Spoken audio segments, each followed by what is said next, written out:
Alright everyone, I thought I'd make just a short video debunking the benevolence of government and socialism. You can show this to your left-leaning friends and hopefully they will understand why a free market works best. Now they're gonna take one look at me and assume, oh, I must be like, alt-right or something like that. I'm not, I'm a minarchist, which means I just want limited government. I realize there's a trade-off between efficiency and some degree of benevolence towards those that are the have-nots of society, because I've been one of them. Like, for most of my life I was poor, so I'm not trying to say, fuck those poor people, hail corporatism, because I'm not a corporatist. But here's how it works. Let's look at a theoretical situation. Let's say that I voluntarily give you $1. What do you receive? You receive $1. Now let's say that there's a welfare program set up, so I pay $1 into the system, and that money is supposed to be dispensed to you. See, here's the problem. Here's why it becomes a lot less efficient and a lot less generous. The government's getting a paycheck, they're the ones administering it, so take a few cents off. And then some bureaucrat is directly overseeing some other bureaucrat who is in turn overseeing the more local official, the staff member from this government office that's giving you the money, and they're each taking a little bit of a cut out of it too. And then you've got maintenance fees, and you've got paperwork to file, and you have people in other bureaus that have to cross-check it. So pretty soon, what do you get? You get like maybe 30 or 40 cents. You're not getting $1. There's the whole problem. There's the whole fucking problem of socialism boiled down into one very simple theoretical arrangement. It's exactly how it works. If you have a private charity that's set up in a totally philanthropic way, so that the person running it's like, well, I'm already wealthy and I'm not taking anything, and people are volunteering, or again, they're just dispensing the funds very directly and getting peanuts for their effort because they're probably poor too. It's highly efficient. Private charity is much more efficient, unless it's a corporate model. Like corporate charities, you give like maybe 1 cent on the dollar to the Haitian child that you're actually sponsoring or whatever it is. So I wouldn't do business with them either. But a government is usually less efficient than private organizations in dispensing money to people who actually need it and attempting to dispense any form of aid. Like, let's say the government, for example, sets up a charity. And they set it up to give mosquito nets to people over in Africa or something. Now, if they were made locally, if some private individual just invested over there, built a factory and started making mosquito nets using local labor, there'd be a lot of people who would then be employed who wouldn't even, need the handout because they could afford it themselves. It would help the local economy. Hard to do that in today's political and social climate in most parts of the world, by the way, because of constant regulation here and there. But if let's say the government of the U.S. does that, and they're like, okay, we'll take $1 from every American worth in taxation, we'll make this program, and we'll start making these mosquito nets and ship them over there. The private business needs a cut because they're a private business, or they need a grant, which means they're absorbing the tax money directly. It's no more efficient. In fact, it's possibly less efficient than the corporation taking a cut. They have to acquire the materials. They're going to give some sort of grant. They're going to use government funds to buy those. They're going to have to ship it. That's going to cost money. Then they're going to have to work with the local government to distribute it. That's where you get most of your graft, by the way. When we're sending like food or money or something to a foreign state, so what happens? Even if our bureaucratic system is capable of delivering any form of efficiency, like it's expedited and streamlined and exempted from certain regulations just to make it efficient, to make it work, it doesn't matter, the local government will siphon off a lot of those funds. It's like the Red Cross when they say that they're building a bunch of houses in Haiti, and lo and behold, there's 0 houses gone up. Why are they fucking there? Nobody even knows, probably to run the drug trade or something, or human trafficking. And that's the problem of socialism. Then there will be those who will say, but, look at all these greedy private businesses. Yeah, those businesses are people. They say, but, people aren't by nature generous. They keep to themselves. They're corrupt in nature.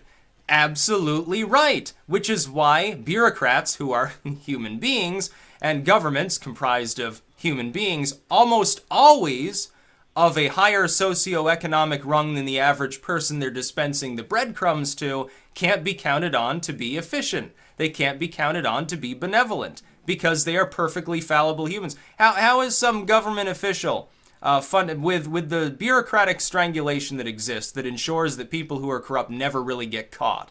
Or if they do, they never really get prosecuted for it. Case in point, most politicians who have ever held office in the last 100 years. How can we count on them to be benevolent?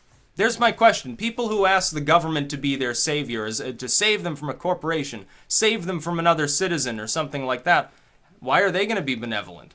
They're the ones they've got more guns, they've got the militarized police and everything. If anyone's going to be abusive, the government is capable of being far more abusive than a private business that you can potentially sue, a private individual you can potentially defend yourself from. Therein lies the problem of big government.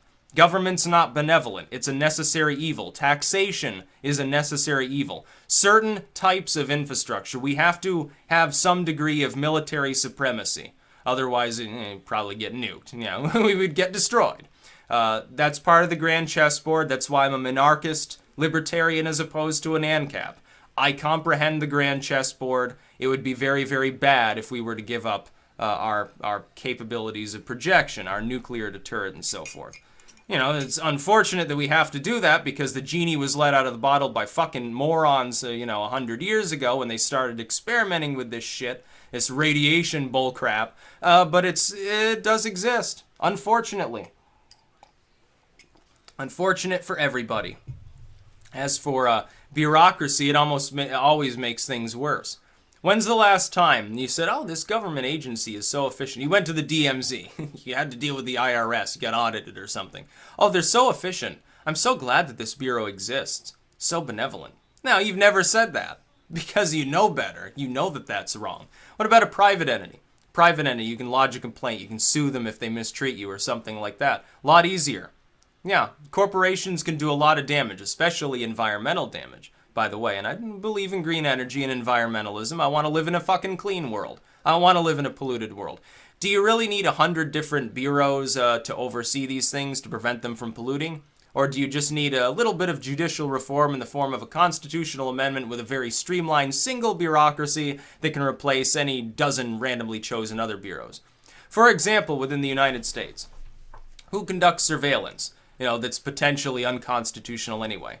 Your police conduct surveillance, the military conducts surveillance, the CIA, the FBI, the NSA, the DEA, and a dozen others. Oh, that's a lot of surveillance. Shouldn't that all be rolled up into one more streamlined bureau?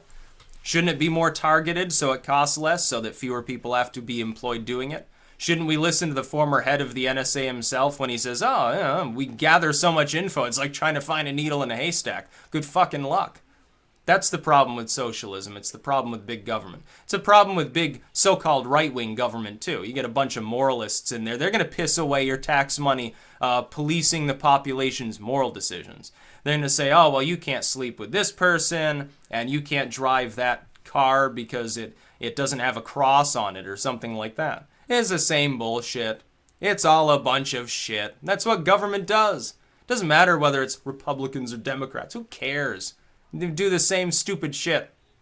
It's the labor movement versus the Tory party. What's the difference? Hell if I know. They're both going to do the same dumb things. Corporate welfare is going to be the same as welfare for the average Joe working class citizen. Yeah, try being poor. Some people, they've never been impoverished. So they don't know what it's like to deal with government paperwork. Never really had to do any of it. You file your very simplistic tax runs. About the only relief that we give the poor in this country, really, is the fact that they don't have to go through 100 pages of legalese to file their taxes. You get to that point where you end up, you go to a tax service, you're not filling them out yourself because you have no idea what you're friggin' doing. That's bureaucracy. The legal system is strangulated. We put people through who have really committed no crime at all. He caught rainwater. He sold raw milk to his neighbor. He smoked marijuana or something like that. We need to drag him into the court system and charge the taxpayers $100,000 prosecuting this evildoer. I disagree. I think it's a bad idea. I think the less government you have, the better. By the way, you have a more functioning, less regulated free market, you're going to have generally higher wages. The minimum wage debate basically goes out of the window. There are times in the past we didn't have one, and yet a lot of people still managed to get ahead despite starting from basically butt-fuck nothing. I wonder how that happened. How many people do that now? Or do they get locked into some minimum wage job, and because they can barely make ends meet, they can never aspire to anything greater? They can't go get an education. They're already working double shift at Wendy's. They have to work their ass off for 2 to 4 years. They have to put themselves through hell just to rise up to the lower middle class half the time.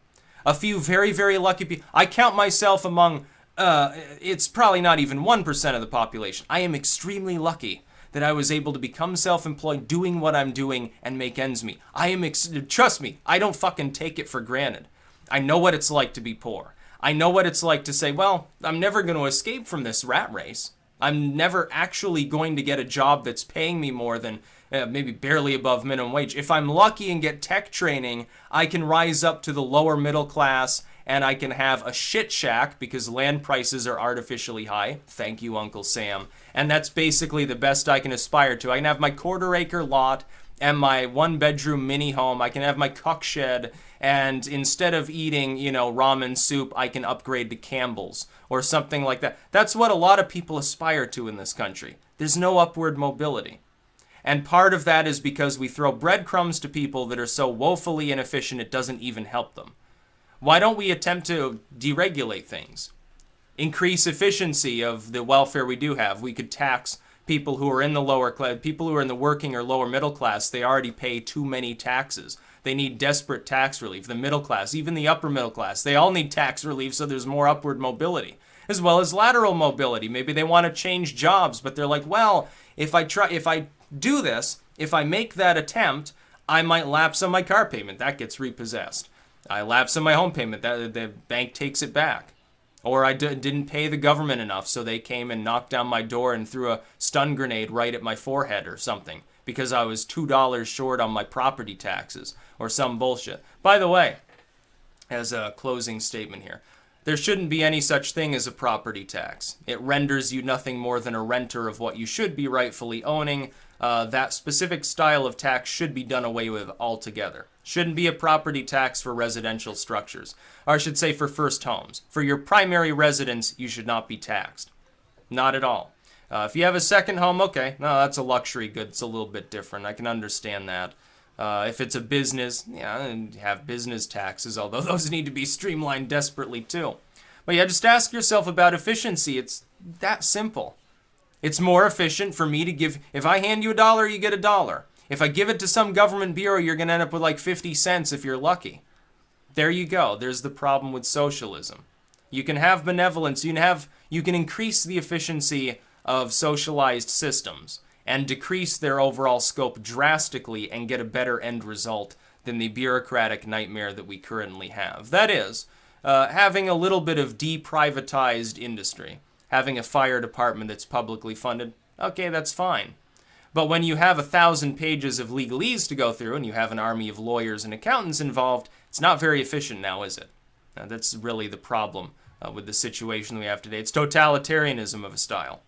Yeah, we live in a free market. Everything you do and buy is completely taxed and regulated in both sum and substance, but we're somehow in a capitalist system. No, we're not. We're closer to communism than we are to capitalism in most of the world today. And it's sad, and it shouldn't be that way. That's about all. Peace out.